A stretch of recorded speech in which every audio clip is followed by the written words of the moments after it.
You know, I get asked a lot, why am I so motivated to succeed with Snap Customs?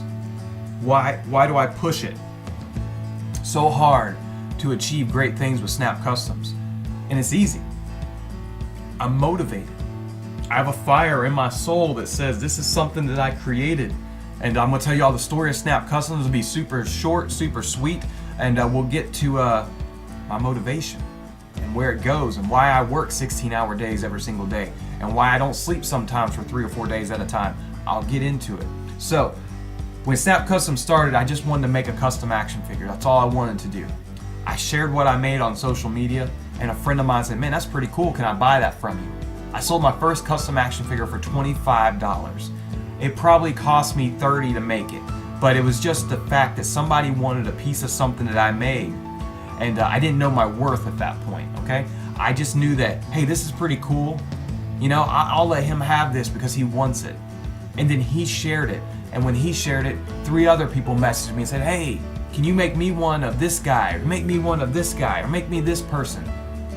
And then about 6 months into that, I'm getting these orders in and I realize, you know, I'm worth more than this. I'm worth more than $25. So I raised the price up a little bit, just a little bit.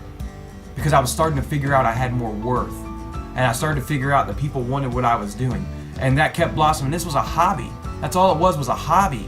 I was having fun. I was creative. I like painting. I like messing around with action figures. I'm combining those two things and having a great time. Snap Customs was not even a thought at this point in time. It was just Wesley making some cool action figures for people and charging them enough that I had enough money to ship them to them without me losing money. So fast forward a little bit, we're getting a bunch of orders a month. We're getting people reaching out to us from all over the state of Georgia, state of Florida, getting up into Tennessee. And then I created a name for it. I started calling it Snap Customs. I created a logo. I started putting it on the boxes I was making. I started promoting it. I opened up a Facebook account. I bought snapcustoms.com and it became something. And it may have just been a thought at first. It may have just been a seed.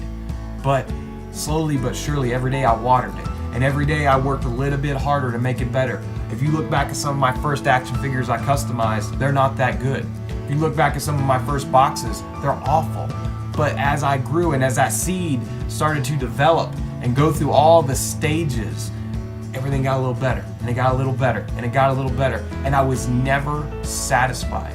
I was never satisfied with what I was doing. I was never satisfied with how the box looked. I was never satisfied with how an action figure looked. I always knew it could be better. So I just kept pushing and pushing and pushing. And I had a few orders that didn't turn out well, and I had a few orders that turned out great.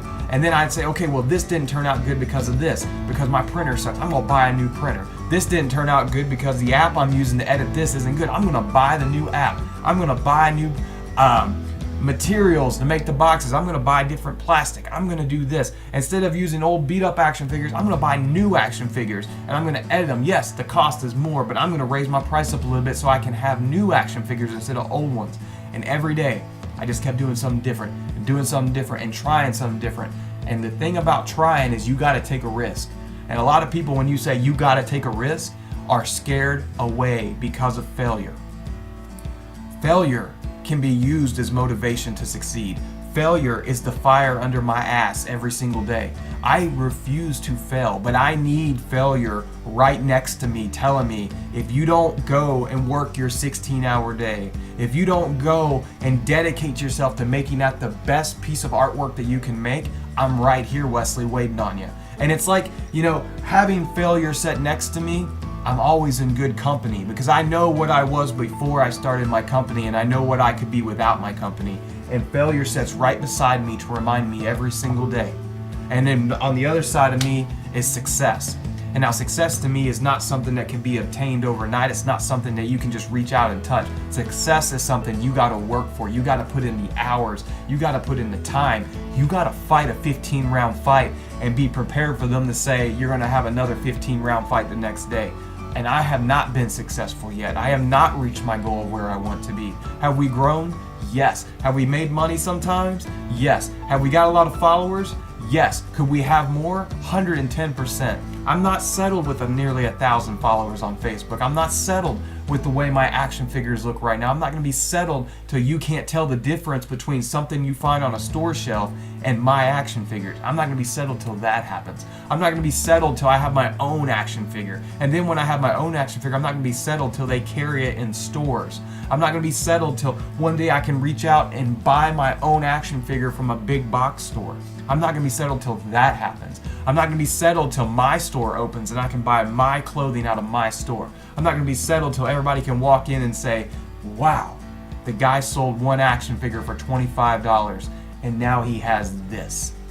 That is success. And to get there, you gotta be willing to step outside of your comfort zone, that safety bubble, that box that you put around yourself. And we all do it because we all look at where we came from. We all look at the town we grew up in and the people that surround us. Our good friends, our former friends, our ex-girlfriends, our current girlfriends, our wives, whatever. You look at the people around you and that's how you judge your standard. And that is not what you should do by no means. Your standard is not what you think it is. You got to reach above what you think you are worth. If you, in your mind, look at something and go, and I want you to do this right now while you're sitting there listening to me. I want you to think in dollar value, what are you worth?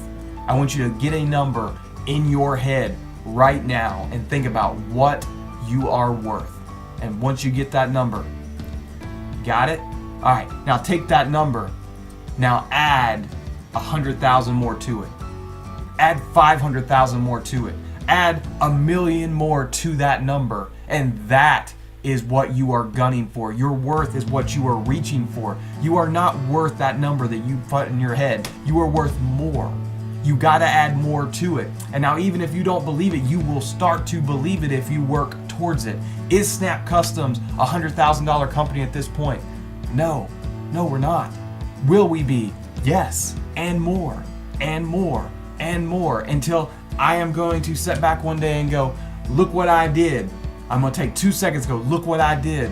And then I'm gonna say, look what I'm gonna do now, because I'm gonna continue to step outside of those boxes and grow. I'm gonna continue to step outside of that stuff and do something greater, because I am not settled with being that kid from that 1 mile town in Ohio where you're more likely to find a drug dealer than you are to find a kid reading a textbook. You're more likely to find somebody sleeping on the street than you are to find somebody helping them off the street. That's where I came from. That's the town I grew up in. You're more likely to see people across the river in a separate state standing behind their huge flood wall watching our town flood and not helping save anybody than to see somebody, out pulling people out of the dirt. And that's the town I'm from, but that does not define me. That is not who I am. I am going to be successful because I know in my heart, in my soul, that that is my fight. I know what the fight is. I know that it could be 15 rounds. I know it could be 30 rounds. Hell, it could be 1,000 rounds. I know that I'm in for a fight, but failure sits right next to me every single day, waiting on somebody to hit me with a knockout blow. And guess what? I'm not going down. I'm gonna keep moving. I'm gonna keep going. You're gonna keep moving. You're gonna keep going. Whatever your dreams are not reality. You have to make them reality. I can tell you guys every day about Snap Customs going brick and mortar. Until you physically walk in there, it's not reality. And I am going to make it a reality in 2019. And you gotta stay motivated. You gotta think that failure, yes, is it a bad thing? Sure, but use it. That's free fuel. You have it. Put it next to you. Make failure your friend and let it motivate you to do greater things. If you are refusing to get in the ring, you're refusing to win, because you can't win until you get in the ring and take the chance of failing. And if you do fail, you can always get back up and try again. Thank you guys so much for checking out the video. I appreciate it.